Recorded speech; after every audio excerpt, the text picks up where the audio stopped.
Почти всеки чува всеки ден за изкуствения интелект. Всеки говори за изкуствения интелект. Защо? Защото това е най-горещият тренд днес. Трендът на бъдещето. Така както криптото беше преди 10 години и хората, които започнаха преди 10 години, преди 15 години, са хората, които днес са акумулирали най-голямото състояние с крипто и биткоин. По същият начин и хората, които днес започват или са започнали преди 5 години да се занимават с AI, с тези нови технологии и по-специално AI в момента страшно много нашумява AI агенти. Тия AI агенти в съвсем скоро време ще започнат да заменят всички тези агенти, които продават. Продават жилища, продават коли, продават какво ли не. И за разлика от агентите, които в момента продават, тия агенти с изкуствен интелект не са на комисионна, не са на заплата, не се разболяват и имат възможност да са супер продуктивни и супер ефективни във всеки един момент на всеки един ден. И за първи път имаме възможност това нещо да го имаме в бизнеса. Той изкуствен интелект да работи за всеки един от нас. Във всеки един момент, в който човек се регистрира безплатно в страницата ни, той влиза в така нареченият танк на изчакване. Той не е в бизнес. Той не може да се възползва от спестяването, не може да се възползва от печеленето на пари, от правенето на бизнес, защото не е в бизнеса. Той е едно наблюдател да види какви са новостите, какво се пуска, какво ще излезне, откъде може да се спестява. Но реално, нито може да спестява, нито може да печели. В този танк, този изкуствен интелект ще започне да информира всеки един, който е пререгистриран безплатно за всичките новости, всичко това, което излиза, за всичките нови вебинари, събития, всичките тези неща, които ще могат да им покажат какви са най-новите неща, от които могат да се възползват. Така че в момента, в който са готови, да се активират и да станат или клиенти, или бизнес партньори. Ако стават клиенти, във всеки един момент могат да станат клиенти. Разликата е дали ще спестяват от този момент или ще спестяват след една година, или след 2 години, или след 3 години. И просто до този момент ще плащат пълната цена или цената, това, която повечето хора плащат, но не цената, която хората в клуба плащат, която няма нищо общо с това, което всеки един друг плаща. И опция 2 за хората, които искат да правят бизнес. Допълнението за хората, които искат да правят бизнес е елементарно. Днес Netflix, Amazon Prime са абонаментни програми, които дават възможност на компанията да прави двете компании. Amazon Prime има 300 милиона клиента. Netflix имат 400 милиона клиента.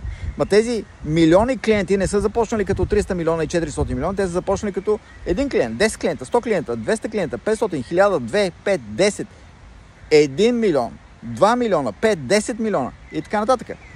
Колкото по-рано всяка една компания започва, по същия начин всеки един партньор, колкото по-рано започва, толкова повече клиенти може да има. Само че тук, понеже това е мултилевел маркетинг, хората могат да имат клиенти не само собствени клиенти, както в случая на Amazon и на Netflix, а може да имаш и клиенти, които влизат в мрежата ти от партньори, които са под теб или над теб. И всеки един, добавяйки клиенти, добавя като контрибуция в дохода ти и ти добавяш като дистрибуция в дохода на всички тези хора, които са в матрицата 2 по 16, защото тази матрица се разделя. От 2, като започнат да се развиват, започват да имат 2 на първо ниво, 4 на второ, 8 на трето, 16 на четвърто, 32, 64, 128, 256. И във всяко едно ниво, всичкото това разклоняване, всеки един, който прави по повече от 2 клиента или 2 партньора, къде слага третия, къде слага четвъртия, къде слага петия, шестия, седмия, осмия, деветия, десетия, 20-тия, 30-тия, 50-тия. Вече има хора, които имат над 200 персонални бизнес партньори, защото още не сме отворени за клиенти. Над 200 персонални бизнес партньора в рамките на първите си 5 седмици от бизнеса. Колко хора ще имат тези същите партньори след една година, след 2 години, ако за 5 седмици могат да имат 200 персонални? Тия 200 персонални къде попадат? Те отиват в spillover и попадат отдолу под хората, които вече са активирани, които вече работят и вече имат бизнес. Не под тези, които са в този холдинг танк на изчакване. Така че това е възможно всеки един да се активира рано, да започне да има тази възможност и тия неща да се случват на него, а не само да гледа как се случват на някой друг. Това е възможността за всеки. Без значение къде сме локирани, всеки може да участва, всеки може да печели и всеки може да се възползва от абонаментната програма на SafeClub. това е бъдещето. Това е бъдещето с възможността да използваме изкуствен интелект, който да работи за нас 24/7 и да ни помага, така че ние да не правим този фоллоуап с хората, които са получили информация и оттам нататък имат нужда от повече информация, имат нужда от някой да им отговаря на въпросите. Този изкуствен интелект ще прави всичко това за нас, не ние. Така че това е уникалната новост в бизнеса, в всеки един, който има бизнес акаунт и ще може да генерира неограничени доходи с това нещо. Така че това е бъдещето и този изкуствен интелект ще може да комуникира с хората, които сме пререгистрирали на всякакви езици, без ограничение. Дали това е руски, дали това е испански, португалски, немски, на всеки един език. И ще може да ни бъде в помощ за бизнеса ни, за популяризиране на това, което правиме, за отговаряне, пак казвам, на всякакви въпроси, за кога са последните вебинари, когато хората искат да се включат и да гледат на живо, кога са излезнали последните новости. Всичките тези апдейти този изкуствен интелект ще прави за нас. Така че нашата роля реално ще бъде само да показваме на хората как да могат да се пререгистрират и в момента, в който се пререгистрират, да започнат да бъдат информирани. В момента, в който са информирани, всеки един ще може да направи решение. Това е за мен, искам да спестявам, искам да печеля, или искам само да спестявам, или искам само да печеля, или искам и двете. И ще може да се възползва от тази уникална възможност, която е глобална, супер лесна, е за всеки един, защото е първо супер достъпна като себестойност. $300 за цялата година. Това е нищо, $300 за цялата година на ден, ако ги разделиме, са 82 цента на ден. За 82 цента на ден хората да имат глобален бизнес и да могат да имат пасивен доход и доход с финансов лост. Това, което хората нямат. Нямат пасивен доход хората и нямат никакъв лост.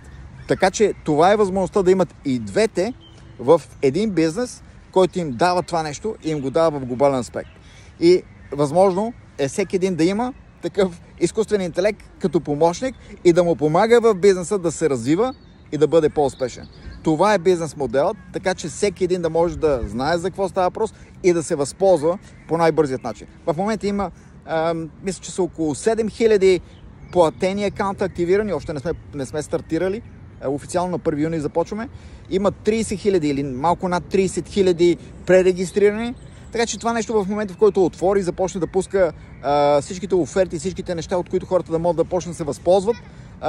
Имаше невероятни спестявания на хотели и на други неща. Това нещо ще бъде бум за всеки един пазар, за всеки един, който без значение дали пътува, дали всеки един консуматор, без изключение. Всички ние сме консуматори, но това не означава, че плащаме най-ниските цени. И тук най-ниските цени, не говорим най-ниските цени на това, което е възможно. Това, което е възможно, плюс допълнително пренасочване на рекламния бюджет на тези компании, които дават тези продукти, дават тези услуги, вместо да харчат десетки милиони, стотици милиони за реклама и да нямат никаква обратна връзка дали тези пари, които харчат, им дават клиенти, дават им повече бизнес или не, или само ги хвърлят така, да си поддържат имиджа. Тук ще могат да ги плащат във вид на дискаунти, допълнителни дискаунти, така че хората, които са в клуба, да имат достъп до тези дискаунти. Хората, които не са в клуба, няма да имат достъп до тези дискаунти.